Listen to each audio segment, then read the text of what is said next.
Querido irmão, querida irmã, neste 11º domingo do tempo comum, nós somos colocados diante de um tema de imensa importância, que é a confiança no Senhor. E ao mesmo tempo, um outro aspecto que pode até parecer um pouco contraditório, mas é essencial. Devemos ao mesmo tempo confiar no Senhor, mas fazer a nossa parte.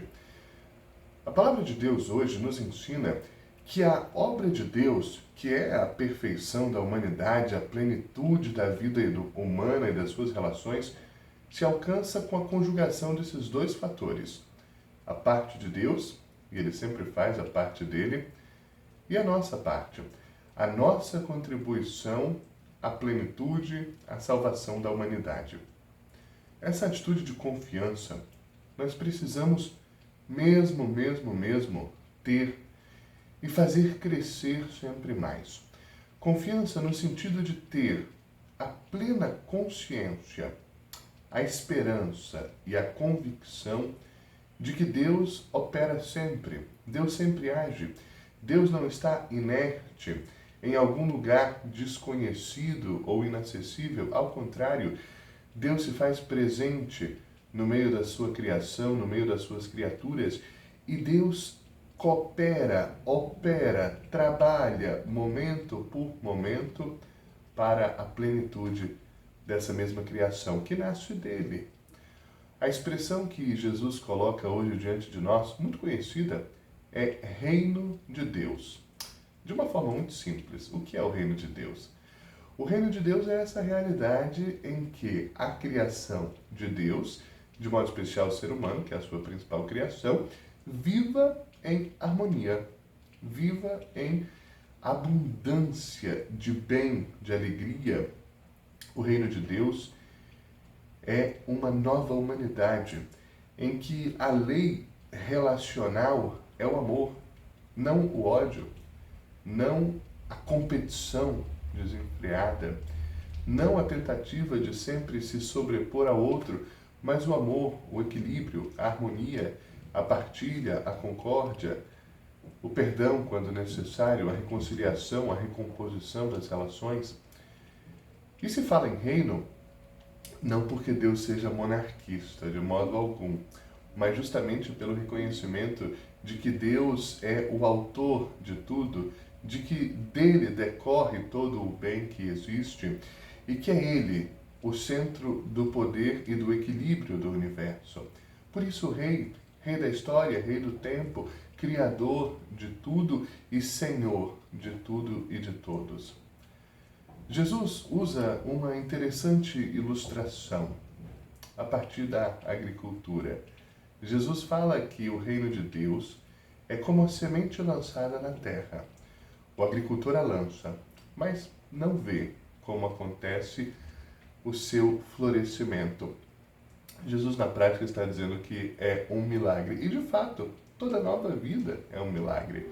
De modo especial, a vida humana, vejo que é uma gestação. Que fato extraordinário que uma mulher pode gerar e fazer se desenvolver uma nova pessoa, uma nova vida dentro dela, que depois dá à luz. Assim também na natureza, cada nova vida é um milagre de Deus. E aqui, a partir da figura da semente lançada na terra, que depois de uma espera germina e floresce, nós temos as lições mais importantes deste domingo e que são muito úteis para nós. Primeiro, é Deus que faz. Assim como o agricultor não sabe como aquela pequena semente lançada na terra explode e faz surgir a vida, também nós não sabemos como as coisas acontecem, como o futuro será, como será a nossa saúde, como serão as nossas relações familiares, o que irá acontecer. Nasce de Deus o florescer de cada novidade. Por isso, é preciso confiar. Confiar que Deus é a terra boa na qual nós lançamos a nossa existência, e se deixamos que a nossa existência se enterre, se aprofunde e se enraize em Deus, também a nossa existência germinará, florirá, frutificará. Segundo aspecto, não pode ser só a parte de Deus. É Deus que faz a semente abrir-se, germinar e florescer. Mas foi preciso que o agricultor a tivesse lançado na terra. E aqui é bonito, se a gente olhar os milagres de Jesus relatados no Evangelho, o que a gente tem? O milagre é sempre Jesus que faz, só Ele tem essa capacidade, nenhum ser humano pode fazer milagres. É Deus sempre que faz o milagre. Mas Jesus sempre pede uma parte do beneficiado pelo milagre no milagre. Por exemplo, banhar-se na piscina, estender a mão, vir para fora. Ou seja, Jesus realiza o milagre, mas sempre pede aquela pequena parte que cabe a nós para possibilitar que Deus faça um milagre. Veja a multiplicação dos pães e dos peixes, como é bela.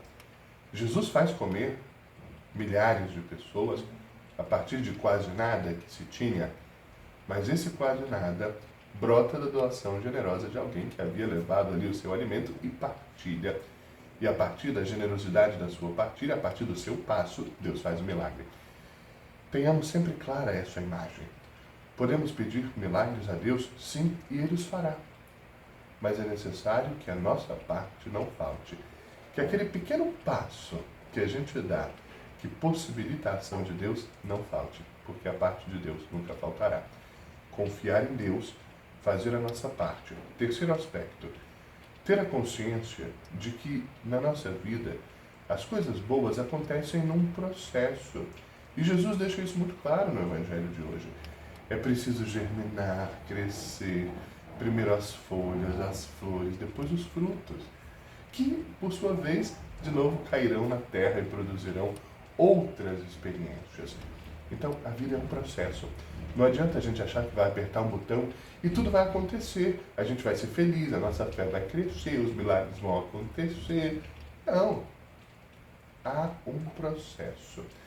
E é importante nesse processo confiar em Deus, fazer a nossa parte e reconhecer que é um processo que leva sempre ao crescimento e à geração de frutos. E aqui está o próximo ponto.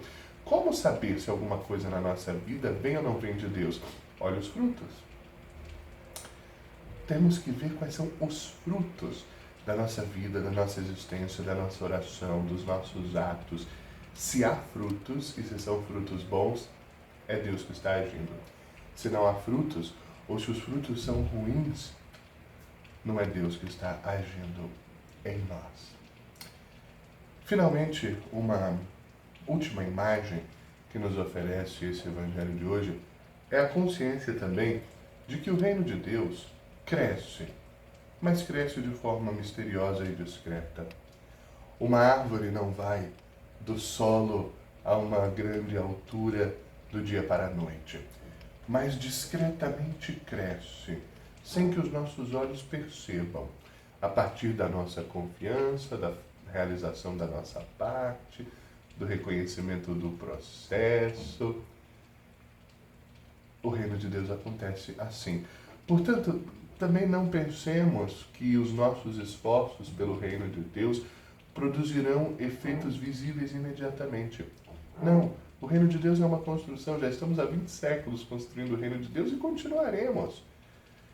Mas sem perder a clareza de que cresce, sim cresce, mas cresce discretamente, a partir da conquista de cada coração, a partir da partilha, da alegria e da fé. Na primeira leitura, nós vemos o profeta Ezequiel que fala que Deus mesmo tirará um pedacinho de uma planta, a plantará no alto do monte e ali ficará visível o seu poder. O poder que faz abaixar as árvores altas e elevar as árvores mais baixas. O profeta Ezequiel nos dá essa imagem bonita da ação de Deus em benefício do seu povo, uma ação que é sempre constante. O salmista hoje, num salmo belíssimo, releia esse salmo se você puder, inclusive várias vezes ao longo dessa semana, um salmo de gratidão. O salmista exclama: como é bom agradecermos ao Senhor, cantar salmos de louvor ao Deus Altíssimo. E aqui nós temos uma implicação da confiança, é um aspecto importante. Se nós queremos viver bem a nossa relação com Deus, É preciso que essa relação seja pautada na confiança e também no agradecimento, na gratidão. Nós devemos continuamente agradecer a Deus, porque Deus não para de fazer por nós. Olhe em volta, olhe com calma e você verá o quanto Deus faz por você, o quanto existem milagres silenciosos acontecendo dia após dia na sua história. Analise a sua vida, olhe com calma a sua vida até hoje e você verá quantas e quantas vezes Deus agiu e você nem percebeu, porque a nossa vida é como um bordado, cuidadosamente feito por Deus. Nossa vida é esse fio de ouro que vai tecendo uma imagem que, enquanto vai sendo formada, nós não percebemos, não sabemos qual é, mas depois, se olhamos, há uma linda obra de Deus realizada na nossa vida. Por isso é importante agradecer. Agradecer e não deixar de ter confiança de que essa obra de Deus linda, que é a nossa história, vai continuar. E, finalmente, a segunda leitura nos traz a realidade da eternidade. Essa diferença que existe entre a vida física, enquanto aqui estamos peregrinando na Terra, no corpo físico, e aquela vida que está escondida em Deus, real, escondida, mas real. Por isso é preciso que o nosso pensamento supere apenas a materialidade, a superficialidade desta vida e nós estejamos atentos que o nosso grande reino de Deus é o reino dos céus. Para lá iremos. Para lá Deus nos convida a caminhar continuamente, fazendo o bem onde nós estamos. E por fim, não deixar de pedir que o reino se realize, porque onde o reino de Deus está, existe alegria, existe paz. As pessoas se tratam como irmãos e irmãs, não como inimigos. A humanidade se torna uma grande família, harmônica e generosa. E nós, de fato, pedimos todo dia: venha o teu reino, venha a nós o vosso reino, o reino de paz, de amor e de justiça para todos. Para esta semana, peçamos o reino, porque é graça de Deus, mas também façamos a nossa parte para que a humanidade renovada, a nova humanidade, a humanidade da paz, da fraternidade, a humanidade da prosperidade, a humanidade do amor entre irmãos se realize pela parte de Deus e pela nossa parte. Bom domingo e boa semana.